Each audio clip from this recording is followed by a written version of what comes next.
Bueno, esta mañana tenemos asuntos importantes, hemos presentado varios de ellos, desde luego, pero bueno, me detengo aquí para comentarle que hemos acordado una entrevista, hemos acordado una conversación con uno de los familiares de uno de los mineros, ingenieros, geólogos que han sido privados de su libertad y algunos de ellos privados de su vida en Sinaloa, en este lugar de la Concordia. Esta historia que nos ha sacudido y que nos está, bueno, pues llevando a terrenos muy graves como los que presentó aquí ayer Maridalia Gómez respecto a lo que nos mostró con fosas clandestinas y todo lo que está ocurriendo precisamente en un lugar como Sinaloa.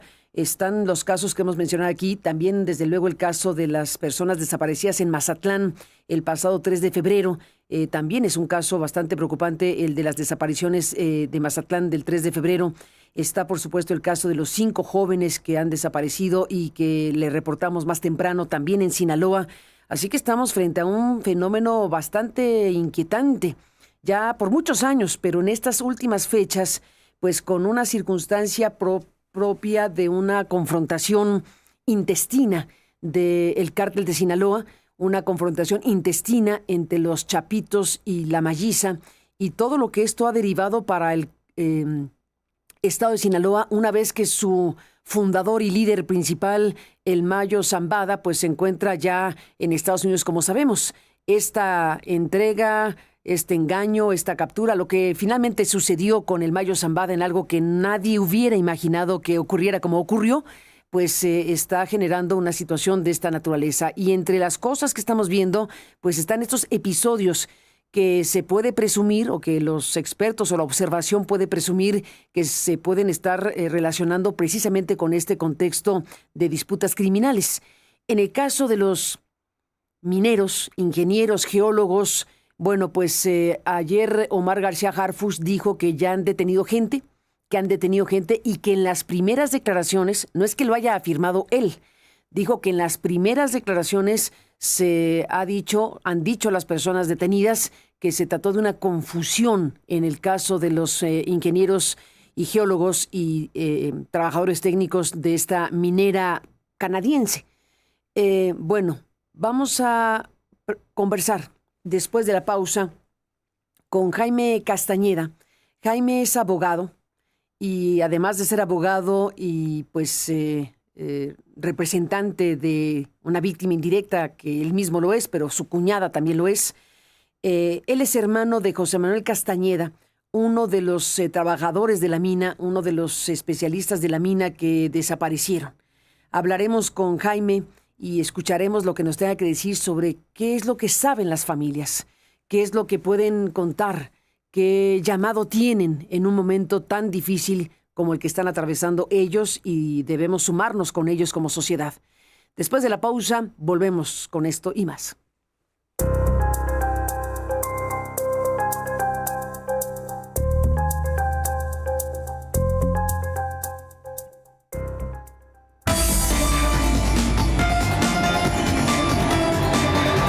Aristegui, en vivo.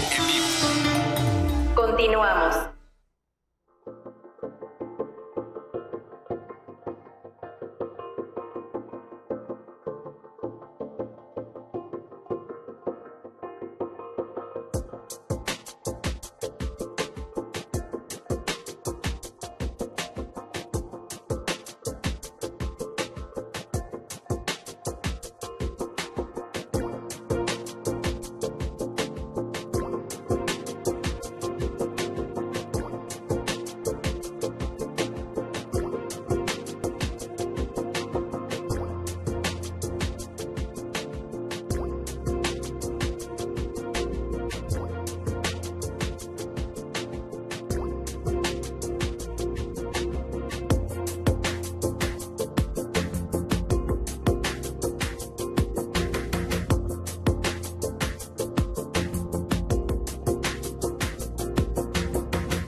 Regresamos.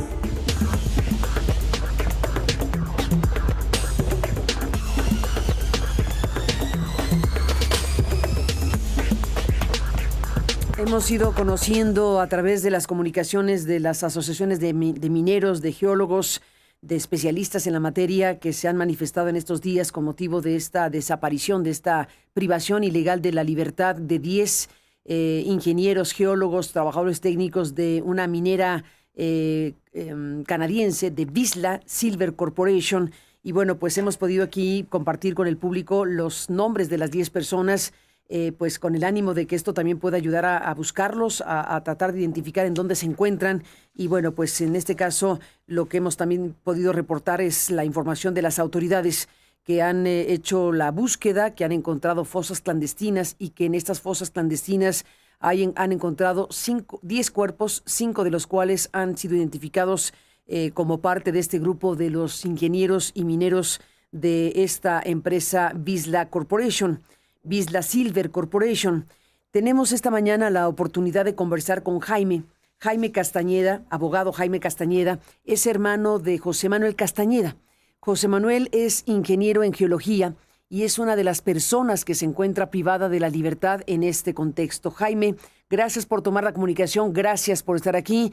Pues desde este momento les mandamos desde luego pues un abrazo y nuestro seguimiento y solidaridad en un momento tan difícil, Jaime, para ti y para tu familia.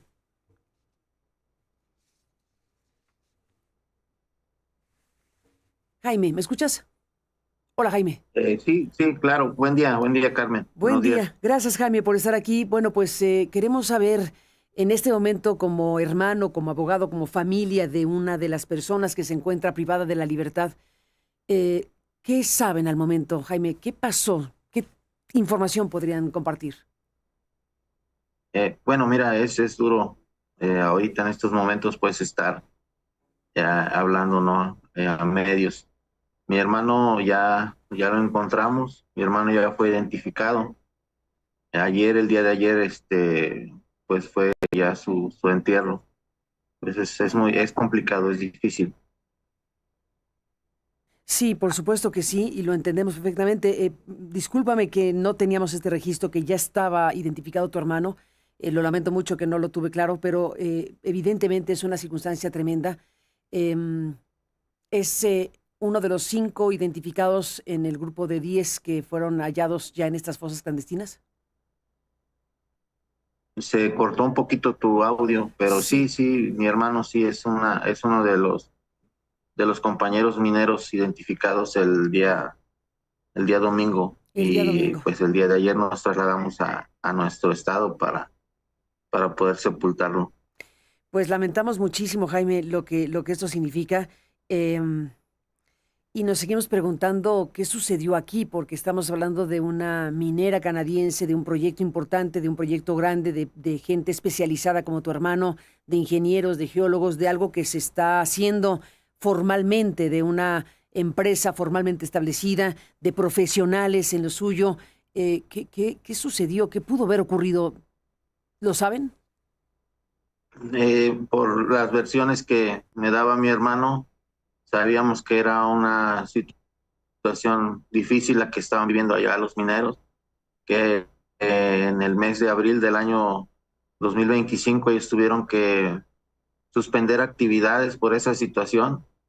Desgraciadamente, pues la empresa en ningún momento tomó ningún tipo de precaución, ni seguridad, no hicieron nada por ellos. Y bueno, pues aquí ahora están las consecuencias, ¿no? Recientemente estaba viendo con Julio Astillero también una serie de entrevistas de compañeros mineros en las que, pues la verdad, los están obligando a que se callen, a que no digan la situación que se está viviendo ahí. Pero cada día se está confirmando la versión de que obviamente había ahí un cobro de piso, una extorsión, y que en su momento pues no se pagó, y por eso ahora mi hermano y los otros compañeros pues están en esta lamentable situación. Pues es creíble, dado de que pues las empresas no pueden trabajar ya en México en los lugares en los que estos grupos operan. ¿Tuviste oportunidad de conversar con tu hermano en algún momento del tema extorsión? Sí, lo platicamos varias veces y él me decía, no, es que hermano, está difícil, está complicado, pero la empresa, así me lo manifestó él, pero la empresa nos dice que todo está bien, que podemos trabajar. Entonces se entiende que había pues ahí algún tipo de acuerdo económico con esos grupos. Ujú. Sí, lo hemos conversado aquí, Jaime. Hemos aquí escuchado voces sobre el tema y es triste, efectivamente, que las empresas, pues en algún punto de sus operaciones, frente a las extorsiones que existen en Sinaloa y en muchos otros lugares de la República, pues asumen la extorsión, la incorporan a su costo de operación y siguen trabajando pagando la extorsión. En este caso en particular, pues pudo haber pasado eso, pudo haber sucedido que la empresa canadiense, estamos aquí especulando, haya pagado extorsiones, pero que en algún punto hubo un quiebre del asunto y sucedió lo que sucedió. Esa es la hipótesis que se está perfilando, ¿cierto? Cierto, sí, es correcto, Carmen. Yo escuchaba el día de ayer algunas declaraciones del secretario de Seguridad, Omar García Harfuch, en las que señalaba que habían sido confundidos con algún grupo delictivo. Si lo está tomando como una línea de investigación, lo entiendo, somos abogados, sabemos cómo se lleva el tema de la investigación inicial en este tipo de casos, pero las declaraciones que dan estas personas pues tienen que ser revisadas integralmente, es decir, todo el contenido de ellas y determinar si es posible seguir esa línea de investigación, que desde mi punto de vista es totalmente inverosímil, pero pues lo entiendo, ¿no? Que tenga que seguirla, pero no se puede ser conclusivo en ese sentido. Totalmente de acuerdo. Se debe de revisar todo el entorno y cada día va saliendo más información que puede fortalecer la hipótesis de la...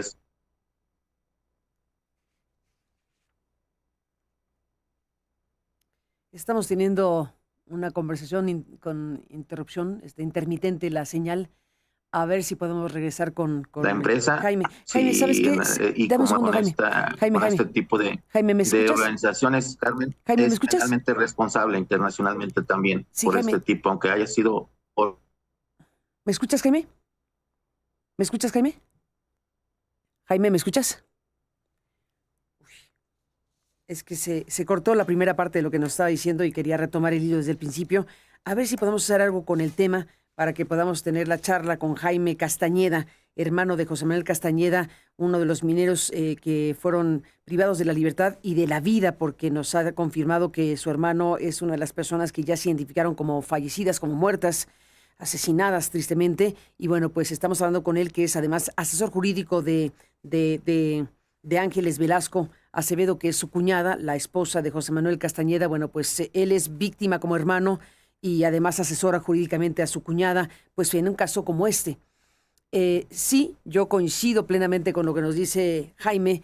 Lo que dijo García Harfuch no lo afirmó. Dijo, las primeras declaraciones que nos han dado apuntan a que se confundieron los criminales.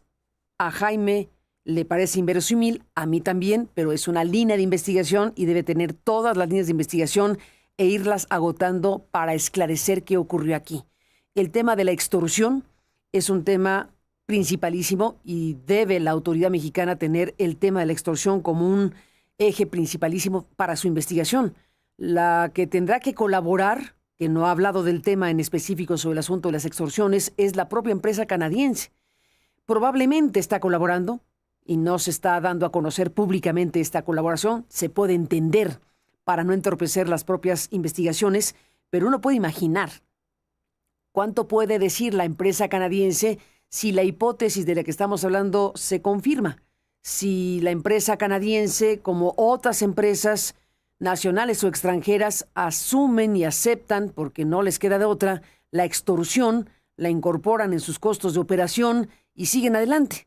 Y en algún punto de las historias puede haber un quiebre, como pudo ser este, de algún intento de extorsión mayor que ya no fue cumplido y que pudo haberse cumplido la amenaza, una amenaza de este tipo, de privar de la vida y privar de la libertad y de la vida a geólogos, ingenieros, trabajadores técnicos de una empresa minera canadiense. Esto es una hipótesis que desde luego la autoridad tiene que pues agotar, como todas las hipótesis que pueda presentarse, como pueda presentar el Ministerio Público en su trabajo. El Ministerio Público está obligado a revisar todo lo que pudo haber pasado para esclarecer y sobre todo para encontrar a las personas que no han sido encontradas y para saber qué ocurrió con los 10 trabajadores mineros, ingenieros, geólogos de esta empresa canadiense.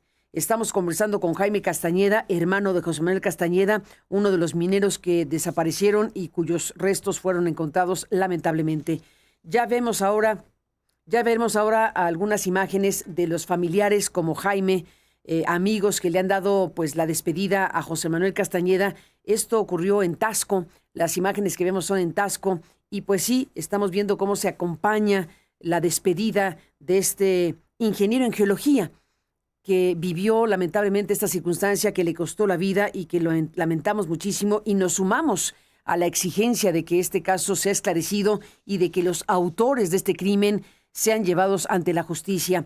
Te aprecio mucho, Jaime, que retomemos la comunicación vía telefónica porque el Zoom no nos permitió conversar libremente. Estabas contando en esta revisión de lo que pensamos pudo haber ocurrido, que como abogado aceptas que Omar García Harfuch diga como una hipótesis de trabajo del Ministerio Público que en las primeras declaraciones se dijo que pudieron haber sido, que fueron confundidos y por lo tanto fueron pues llevados a esta circunstancia por los criminales.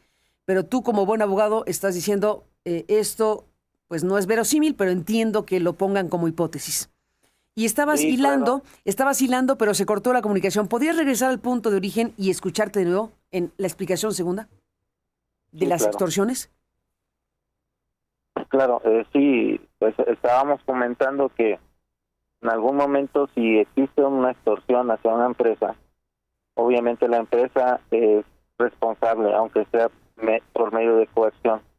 Si ellos lo hicieron por coerción, estas personas los obligaron, ellos tenían la obligación de denunciar ante la autoridad para que ésta actuara en consecuencia. Desgraciadamente pues no lo hicieron y comentábamos que pues yo entiendo y reitero lo que acabas de señalar, de que tiene que haber o ellos lo están tomando como una línea de investigación, se tienen que considerar todas, pero es totalmente increíble lo que se narra, lo que se dice. Dices, Jaime, es inverosímil. Yo coincido contigo, pero dime por qué dices que es inverosímil. ¿Por qué te parece que es inverosímil que se diga que fueron confundidos? Sí, claro. Primero porque ellos se encontraban en un campamento. Estas personas que tienen el control de esa zona saben perfectamente bien que ellos eran mineros. Ellos trabajaban en la mina, que estaban en el proyecto. O sea, no hay forma de que se hayan confundido. Aquí la situación es más oscura de lo que uno se puede imaginar. Entonces, no se puede confundir a unas personas que van a trabajar y que son profesionales en lo que hacen con personas que se dedican al crimen organizado. Y entiendo que haya una guerra ahí, una pugna entre esos grupos, pero lo lamentable es de que hayan hecho eso o hayan realizado esas acciones contra gente que sabían ellos perfectamente bien que trabajan en una mina, que no eran criminales, que eran personas que iban a trabajar para sus familias. Entonces no hay forma, no hay una manera, no hay lógica de que se les pueda haber confundido con algún grupo armado, sobre todo porque a ellos los extrajeron de su campamento en donde estaban durmiendo. Entonces no es creíble, es increíble, es inverosímil totalmente. Literalmente lo sacaron del campamento. Así es, ellos ingresaron es una zona residencial que la empresa rentaba para que ellos pudieran dormir ahí y al siguiente día irse ahí al proyecto que tenían en el mismo Concordia y otro proyecto que ellos estaban ya echando a andar en Pánuco, cerca de Concordia, a unos cuantos kilómetros de ahí. Digamos Entonces, que pues, sí. Digamos que sí, sí. estaba cada uno en su propia residencia, su propia casa, en este residencial que dispuso Visla Silver Corporation para que sus ingenieros y geólogos vivieran ahí trabajando en este proyecto. Así es, y ellos sabían que ahí era un lugar que la empresa rentaba para esos efectos, entonces no hay manera. De hecho, mi hermano a mí me comentó en alguna ocasión que sobre la zona residencial, sobre el proyecto, también sobre el proyecto donde desarrollaban su trabajo, veían drones, veían gente armada, que esa gente armada muchas veces los detenía en retenes ilegales, obviamente, y los bajaban y revisaban los vehículos y sus cosas personales, pues. Entonces no hay forma de que hayan sido confundidos. Y sí se tiene que tomar en consideración los que declaran, pero no es una línea de investigación seria para mí. No es una línea de investigación seria para ti y es la única que ha dado García Harfuch. Sí, no ha considerado algunas otras, me imagino que lo hace por la secrecía de la investigación y para no entorpecerla. Me quiero imaginar. Y me quiero imaginar también que siendo él, en lo personal, yo así lo considero, Carmen, el único activo que tiene este gobierno de Morena, que por eso lo esté haciendo y que yo pues en lo personal quiero solicitar o pedirle al secretario que haga bien su trabajo. Él tiene la oportunidad de regresarle un poco de credibilidad a la gente y no nada más en esta investigación o por esta situación de que estemos nosotros afectados, ¿no? Sino que hay muchísima gente desaparecida, hay muchísimo delito en México. Él tiene la oportunidad de regresarle al pueblo un poco de confianza y de credibilidad en las autoridades. Ni más ni menos. Jaime, estuvo trabajando José Manuel Castañeda, tu hermano, en este proyecto? ¿Desde cuándo llegó a Sinaloa? Ustedes, entiendo, son de Taxco, pero él estaba trabajando en Sinaloa. ¿Cómo fue su llegada ahí? Él estuvo trabajando en muchos otros lugares, en Sonora, en Zacatecas. Era un profesional pues muy bueno, era un hombre muy bueno en lo que hacía, y se dejó de trabajar precisamente porque había algunas situaciones en la otra empresa en la que él estaba. Descansó un año y hace un año y 2 meses aproximadamente ingresó a esa empresa Visla Silver. Ujú. ¿Y se fue de inmediato a Sinaloa? Sí, se fue para allá, estuvo trabajando creo que Visla, no estoy muy seguro, pero Visla tomó un proyecto anterior de otra minera, lo compró y ellos iniciaron el proceso de exploración. Antes de la explotación, obviamente, tiene que haber una exploración y un proyecto sobre las vetas y lo que van a llegar a tener en producción de la mina. Y mi hermano es en lo que se especializaba. ¿En qué se especializaba específicamente? No escuché, Carmen. Perdón. Sí, ¿cuál era su especialización, dices, Jaime? Él era geólogo minero, pero bueno, hacía de todo: mina, exploración, proyección. Él llegó a ser CEO de una empresa. Ahora, en esta ocasión, él estaba como encargado, me parece, de exploración y de proyecto. No estoy muy seguro porque en ese aspecto él era muy reservado. Gente muy calificada, Jaime. Sí, era un especialista en minería. Jaime, ¿cuándo fue la última vez que tuviste contacto con tu hermano José Manuel? Y si sabes cuándo fue la última vez que tuvo contacto con Ángeles, con su familia, si les dijo algo en particular que pueda dar alguna pista adicional de todo esto. Pues a mí, yo lo vi el día 7. Yo fui la última persona que lo vio. ¿7 de febrero? 7 de enero. De enero, perdón. El 7 de enero lo llevé a la terminal en Cuernavaca. Íbamos platicando de pues de otras cosas no hablábamos del trabajo, pero fue la última vez que lo vi cuando lo llevé a la central de Morelos, ahí para que se fuera al aeropuerto Ciudad de México. Y bueno, lo que él me dijo, pues hermano, te amo, cuídate mucho. Y ¿vienes por mí? Y le dije, sí, hermano, yo vengo por ti, pero no esperaba ir por él en las condiciones en las que nos lo entregaron, pues obviamente, ¿no? De lo de Ángeles, de su esposa, ella me comentó que había tenido comunicación el día 22 por la tarde. La última comunicación fue por la tarde, creo que 5:30 de la tarde, 6:30, algo así. Vía llamadas de WhatsApp y mensajes, estuvieron conversando ese día y pues al siguiente día ya no hubo ninguna respuesta, ninguna comunicación. Conversando normal, no había algún indicador de amenaza, no compartió algo que supiera qué iba a pasar, José Manuel. No, ese día en específico, el día de la última comunicación, no.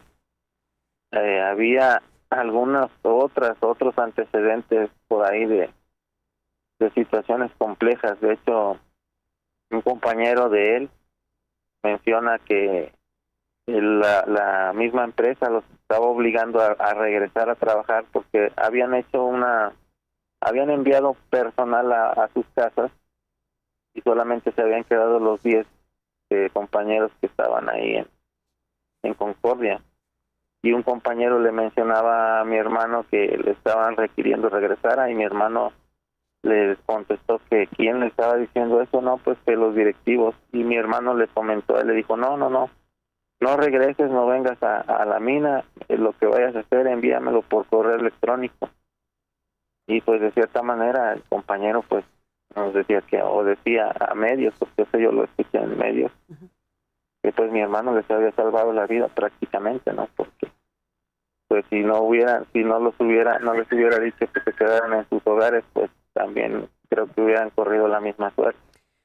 Totalmente. Podemos presumir tal vez que José Manuel sabía algo o no. No, es difícil imaginar por qué les dijo eso, ¿no? Sí, bueno, seguramente porque pues él sabía cómo estaba la situación compleja ahí en Sinaloa, y porque también la empresa había hecho esa situación de mandar a algunos trabajadores a sus casas, sobre todo trabajadores que se encontraban más en campo. Uh-huh. ¿Y los 10 que se quedaron, se sabe por qué esos 10? Pues todos ellos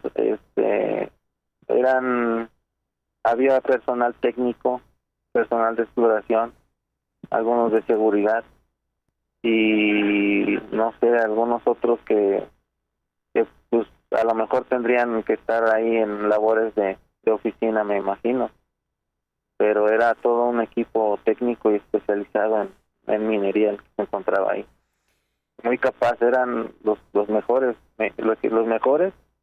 con lo que contaba esa empresa. Los 10 mejores estaban ahí. Sí. Ingenieros, geólogos, especialistas de alta calificación son los 10. Sí, y 2 guardias de seguridad, me parece. ¿2 guardias? Ha habido, sí. ¿Han podido hablar Jaime Castañeda con Vizsla Silver Corporation como familia antes o sí, después de este evento? Antes de que sucediera, bueno, antes de que nos enteráramos de lo que sucede o lo que sucedió con mi hermano y los otros 4 más compañeros, nos citaron en la Ciudad de México el día 30 de enero, y pues ahí tuvimos la oportunidad de platicar con ellos, pero en ese momento no hubo ningún apoyo, hubo muchas evasivas. Se les preguntó si ellos habían interpuesto la denuncia correspondiente y a qué horas lo habían hecho, porque hay varias situaciones que se les hicieron saber. Desde que ellos se enteran del hecho, que fue a las 7 de la mañana, nos notifican a nosotros a las 5:30 de la tarde. Uy. Entonces hay un lapso de tiempo importante en el que se pudo haber rescatado a los mineros, pues, y no lo hicieron. Se les cuestionó sobre el tema de su seguridad, de los antecedentes de que en abril del año 2025 habían cerrado, y eso por presión de los mismos trabajadores. Por presión de ellos cerraron y en mayo reanudan las actividades. Se les preguntó sobre el tema de mapas de riesgo, de las banderas rojas que se tendrían que colocar alrededor del lugar donde ellos estaban trabajando, y si estas cada vez estaban más cercanas. Incluso mi hermano una vez me comentó que incluso dentro del mismo complejo minero había habido un enfrentamiento entre esos dos grupos. Entonces esto ya era muy grave, muy delicado. Dentro del complejo minero, enfrentamiento de los dos grupos. ¿Qué dos grupos? Los grupos criminales que están ahí o que operan ahí. ¿De los mayos y los chapitos? Los mayos y los chapos, sí. Dentro del complejo minero hubo un enfrentamiento. Que incluso dentro del complejo minero llegó a haber disparos y enfrentamientos. Entonces la seguridad pues no era lo ideal, y la empresa debió de haber solicitado la intervención de la autoridad en su momento. No lo hizo. Ellos nos dijeron en esa reunión que tenían un equipo independiente que se estaba encargando de investigar lo que había sucedido con ellos, pero se les hizo saber que ellos no son autoridad. Ellos no pueden llevar a cabo investigaciones porque eso corresponde al Ministerio Público. Después se iban a hacer cargo del pago de sus prestaciones a que estuvieran en esta situación complicada, que no dijéramos nada, que porque esa reunión era pues algo cerrado y que no se podía hablar del tema, que es precisamente lo que es lo contrario. Lo que tenemos que hacer es hablar de ese tema para poder tener justicia. No nos tenemos que callar, y nosotros pues solicitamos después de esa reunión la intervención de la Fiscalía General, y se le entregó una carta a la Presidenta de México para que pudiera brindar el apoyo, y fue hasta el día domingo cuando empezó a llevarse a cabo el operativo de búsqueda por parte del gobierno federal. ¿Hasta el domingo?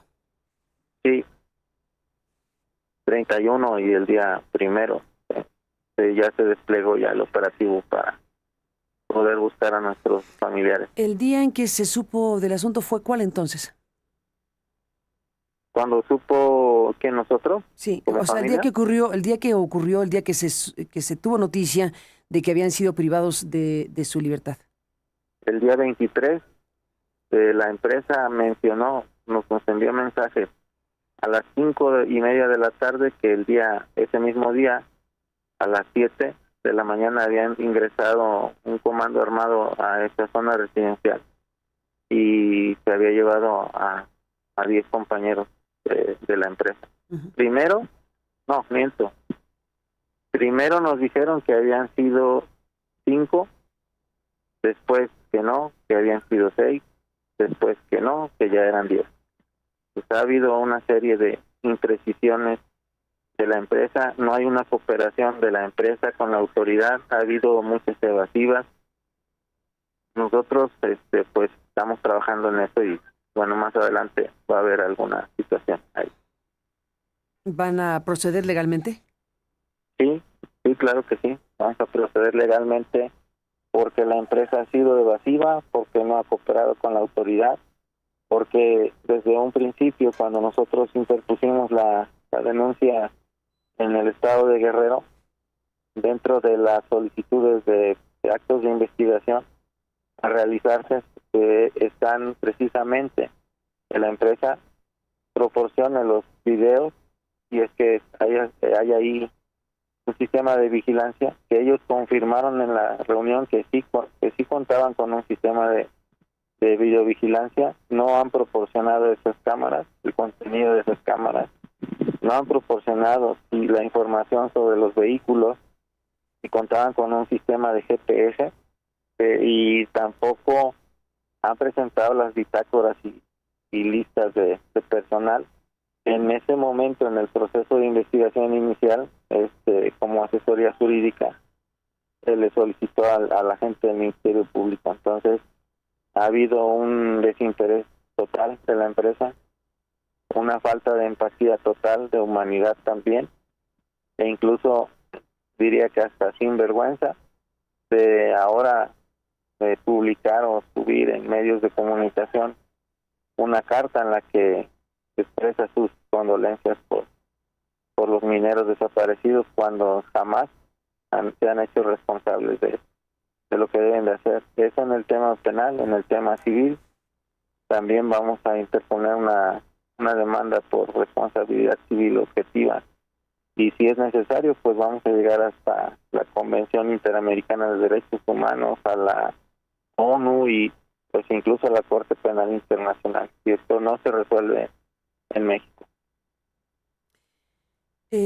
Jaime Castañeda, en la conversación que han tenido con la empresa Vizsla Silver Corporation, ¿en algún momento la empresa les comunicó que hubiera sido víctima de extorsión y que la empresa haya en su momento aceptado alguna extorsión? ¿Eso existió? ¿Eso sucedió? ¿Eso fue dicho por la empresa a las familias?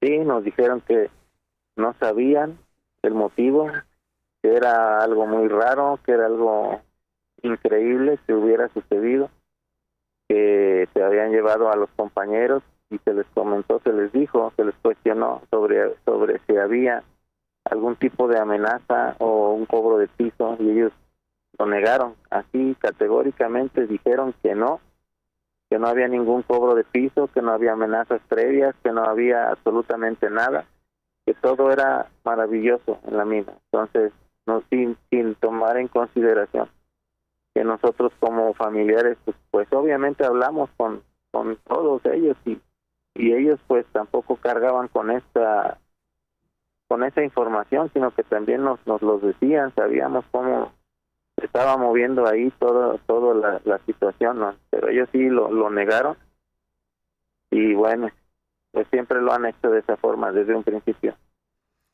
Ha negado que haya habido ningún tipo de extorsión y ha negado que haya ningún tipo de amenaza, es lo que nos está diciendo Jaime, la empresa canadiense.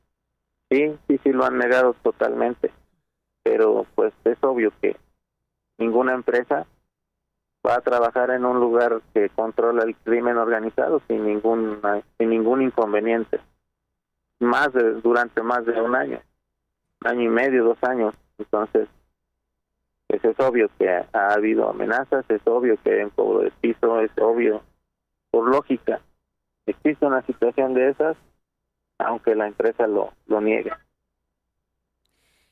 Jaime Castañeda, ¿cómo está la familia? Porque no sé si vivían en familia o vivían solos los ingenieros en este campamento. Ellos vivían solos ahí. De hecho, las familias de todos los compañeros, bueno, a excepción de 2 compañeros que ellos sí radicaban en Sinaloa, los demás en Hermosillo, en algunos otros lugares, Zacatecas, y en este caso en Guerrero. Ellos vivían solos ahí en ese campamento, solos ahí. Ellos eran una familia, ellos entre ellos. Uh-huh. Pero sus familias, como nosotros en nuestro estado, y los demás en los respectivos estados en los que normalmente ellos regresaban después de 20 días. Después de 20 días regresaban, estaban unos días y volvían a trabajar.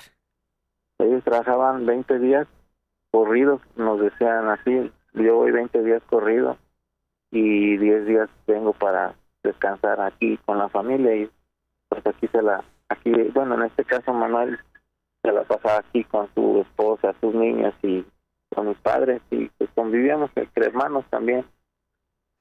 ¿Tiene pequeños? Sí, 2 niños, un niño y una niña. Se quedaron pues ahora ya sin su padre, pues. Lamentamos enormemente, Jaime, todo lo que estamos aquí platicando contigo sobre lo que ha pasado con José Manuel Castañeda y lo que ha pasado con las demás personas, y lo que pueda saberse pues en algún momento de lo que ha pasado con las otras 5 personas que han sido privadas de su libertad y que se encuentran en condición de desaparecidos.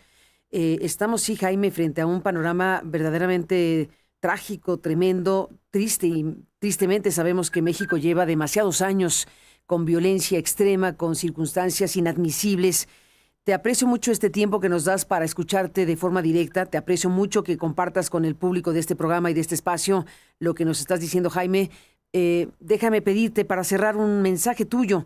Eres un ciudadano mexicano, eres un abogado, eres el hermano de José Manuel Castañeda, representas jurídicamente a tu cuñada. ¿Cómo cierras esta conversación? ¿Qué mensaje nos dejas? Pues a la población en general, que no normalicemos este tipo de situaciones tan lamentables, que desgraciadamente ha habido un tiempo, últimos tiempos en México, en los que el crimen, el delito es algo prácticamente normal. No debemos dejar que eso suceda. En los gobiernos pasados obviamente hubo ese tipo de situaciones lamentables, desapariciones, varios casos como el caso de García y otros contra México, el caso de Ayotzinapa y ahora el caso de los mineros, que es lamentable.